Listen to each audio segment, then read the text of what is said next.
They were 5 Australians, executed in cold blood. Journalists who became known as the Balibo 5, shot down by Indonesian soldiers in East Timor back in 1975. For years, the families of these murdered men have been begging for answers. But all they've got from the Indonesians and successive Australian governments is lies and excuses. But finally, more than 3 decades on, the Australian Federal Police have announced a special war crimes investigation into what really happened at Balibo. Just don't expect any help from the Indonesians. They think we should get over it, move on. However, as I discovered during a moving pilgrimage back to Balibo, that's something the long-suffering families of these men simply aren't willing to do. Their faces are frozen in time. 5 Australian-based newsmen, all in their 20s, each in their prime. They were executed 34 years ago in a place most people have never heard of or have since forgotten. Balibo, East Timor.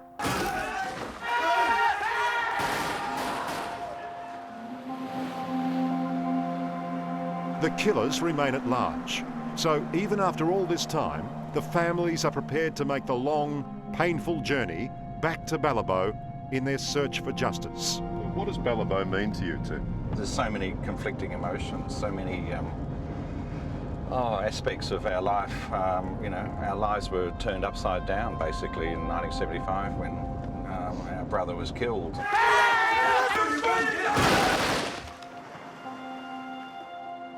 Greg and Anne Cunningham never got a chance to say goodbye to their older brother, Gary. So the road to Balibo is full of mixed emotions. Yeah, and you can just feel them all around, and yeah, but in fact, I just want to cry now thinking about it. That's the place where he died. He never came back from that place. It's this one up, isn't it? This is the house where they were killed. And there in the centre of town, we find the ruined building where the men, known as the Balibo 5, were murdered by Indonesian Special Forces. Yeah, it's still as haunting and spooky as ever, I think. Well, the structures here, you'll always have the mental image of these walls. Knowing that, you know, one of the walls, against one of the walls, you know, our brother was when he was shot. So how do we know? Just think if these walls could talk, what would they say? Yeah, I know. What would they say? The Australian Federal Police recently announced a war crimes investigation into what took place here. But they shouldn't hold their breath expecting the Indonesians to help. As far as they're concerned, it's case closed. If 5 Indonesians were murdered in Australia, would you expect us to track down the killers? On what conditions? It's a simple question, sir. Let me emphasize again, time and again, that this is the war, condition of the war. They were journalists, sir, not soldiers. Malcolm Rennie, Greg Shackleton, Brian Peters, Gary Cunningham and Tony Stewart are seen here in Balibo in October 1975, less than 24 hours before they died. They travelled here to report on Indonesia's secret plans to surge across the border from West Timor and seize control of its tiny neighbour. The man who drove them there was a young freedom fighter who went on to become East Timor's president, Jose Ramos Horta. We went straight to Balibo. I drove the jeep myself. Do you feel any personal guilt because you took them there? Knowing what I know, I would not have taken them there, but at that time, we all had the illusions. I had the illusion that the Indonesian side would never touch a journalist. The Balibo 5 certainly believed that. At any rate, we look like being the last people left in the town. They assumed as long as the invading troops knew they were Australian media, they'd be safe. We've daubed our house with the word Australia in red and the Australian flag in the house where we spent the night. We're hoping it will afford us some protection. Those famous images of reporter Greg Shackleton were filmed by cameraman Gary Cunningham. I can see the resemblance. Can you? Yeah, I think Gary and I are a lot like our mother. Yes, I'm just very sad looking at his picture, like I miss my brother when she was around. Yep.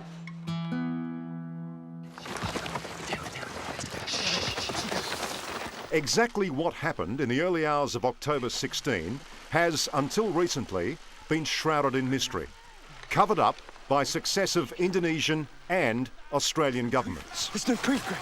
But an Australian coroner's report in 2007 and the newly released film Balibo have, according to most, set the record straight about what did happen when the Indonesian forces surged across the border into the town of Balibo. You've got it, Gary! Let's go! You've got it, Gary!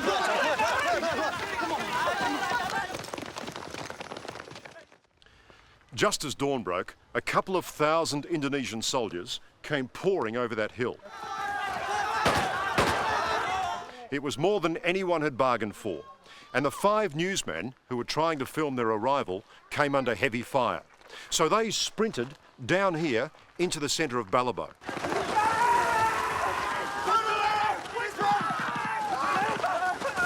But in the chaos, instead of turning right and heading back to where they were staying, they turned left and ran straight into a place the locals call the Chinese house. Come on! In those terrifying moments, it soon became apparent to the 5 men that they and their footage were the targets. The Indonesians didn't want the world to know what they were doing. Someone has to talk, right? Then, cameraman Brian Peters, the most experienced, walked out to surrender. The Indonesians then burst into the Chinese house, determined to kill the rest of the team.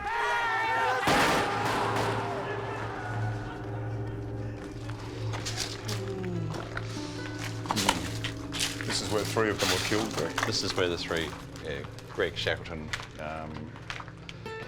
Malcolm Rennie and our brother Gary Cunningham were killed in this room. So these bullet holes in the wall, Yep. I take it that these are still remnants of Yes, of the time. the shots that were fired that morning. Yes, I wonder which ones, you know, there's so many. 34 years later, Greg and Anne are still putting the gruesome jigsaw together in the burnt-out shell of the Chinese house. Would you want to know exactly where Gary was standing when he was shot? Yeah, I could probably touch the wall. It might, maybe it's right here. You know, I'd be like feeling him, wouldn't it? But if that's possible, but yeah, I would actually. Now I'm standing here. Yeah, it would be good to know.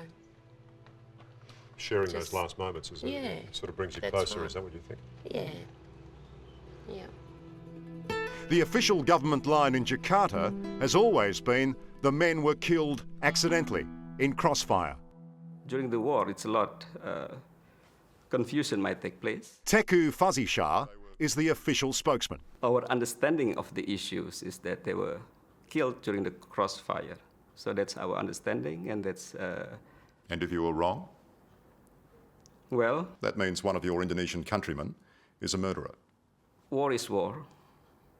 To be killed in a crossfire in the line of war, it's a risk that anyone can happen. War is not war, sir. When those men were killed walking down the middle of the street with their hands in the air. That's the understanding of your side. You saw But the Australian Indonesia's newsman version of murdered. events There's no completely doubt in your mind. ignores You saw the eyewitness Australian accounts newsman of the newsmen's executions. situasi. Alberto was a young porter for the Indonesian army. He saw the men plead for their lives inside the Chinese house. Jurnalis. He said journalist. I'm a journalist. But the Indonesians didn't want to know about him being a journalist and fired off shots. The one standing fell to the ground and then they fired at the other 2 who were seated on the ground. You saw the Australian newsman murdered by Indonesian soldiers. I saw it, absolutely, with my own eyes. Alberto. And Alberto Bartolomeu. It's an extraordinary moment for the Cunninghams. Finally, they come face to face with an eyewitness to their brother's execution. do you remember what they looked like? You know, if there was big man, short man, do you remember? Our brother That was a looked very like- big man. The biggest of all 3, all 5, yeah. He looked like this lady. and was a big person like you. The one who died saying, "I'm a journalist," looked like you. And he was shot. Where was he shot? In the head or his body? Or do you remember what part that he was shot in? I just saw him shot and fall immediately. I didn't see if he was shot here or here. You know the man or the men who killed them? There were two people who killed them. One whose name I know was called Chris. The other name I have forgotten. It was 34 years ago. Chris, or Cristo da Silva, was under the command of this man, Captain Yunus Yosfia, who other witnesses have named as one of the killers. Today, Mr. Yosfia is an Indonesian politician. He's never faced charges, never been fully investigated, and steadfastly refused to speak to us. Should the people responsible for your brother's murder be tried as war criminals, Greg? Yep, definitely. They were murdered in cold blood. If Australia tried to extradite Yunus Yosfia, what would Indonesia do about that? I don't believe that will happen at any way, because we never, in our policy, it never been in our policy to extradite any of our nationals. There are still eyewitnesses alive who can tell you what they saw, what they heard. Well, you may conduct your inquiries on your side. But you'll do nothing on the Indonesian side.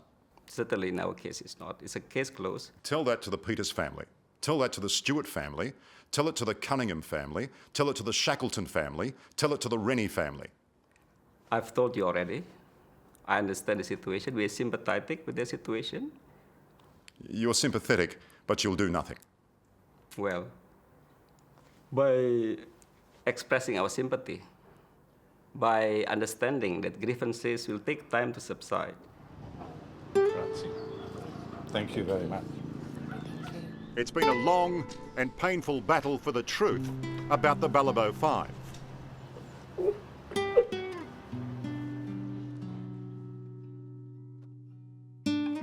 And it's not just the Indonesians who refuse to confront what happened. Australian governments, desperate to keep good relations with Indonesia, have been just as guilty of sweeping Balibo under the carpet. The actions of successive Australian governments since then has made it worse. I mean, we've had no support. All we've had basically until recently, until after the coroner's inquest, we've had just lies and blatant lies. Successive Australian governments, no, they knew, but they knew that if they were to make a big fuss about it, it would rock the boat of the relationship between Australia and Indonesia back then. And East Timor was a minor issue at that time in Australia. We pray that at this present moment they are enjoying your blessed presence. The Australian government was so keen not to rock the boat that none of the families of the 5 men were invited to their funeral. Strangely enough, without any of them being formally identified, the remains were placed in a single coffin and buried here in Jakarta's biggest cemetery. Just 2 days later, the very thing that these journalists were trying to warn the world about, the invasion of East Timor, began.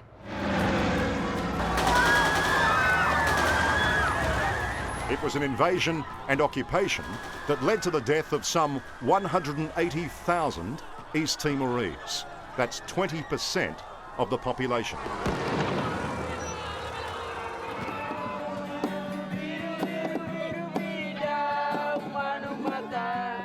Indonesia's rule finally ended 10 years ago, and Australia is helping this battered little country get to its feet. Laptop for you, a laptop of Elvis, so hopefully, you can use that for some good. The Cunninghams are doing their bit too, donating to causes like the Living Memory Project for political prisoners. Our brother was only here for a short time, but this country is part of him. He's now part of this country, and his spirit will always be with the Timorese people, and our spirit will be. Balibo! Balibo! Balibo! Balibo! But as these people embrace the future, Greg and Anne want to make sure no one forgets the reality of the past. Truth was the first casualty of war at a place called Balibo. What do you think Gary would say to you today if he was here? He'd just go, just keep on going. Just yeah, don't give up. And we won't. Hello, I'm Tom Steinfort. Thank you for watching 60 Minutes Australia. Subscribe to our channel now for brand new stories and exclusive clips every week. And don't miss out on our extra minutes segments and full episodes of 60 Minutes, which are on 9now.com.au and the 9Now app.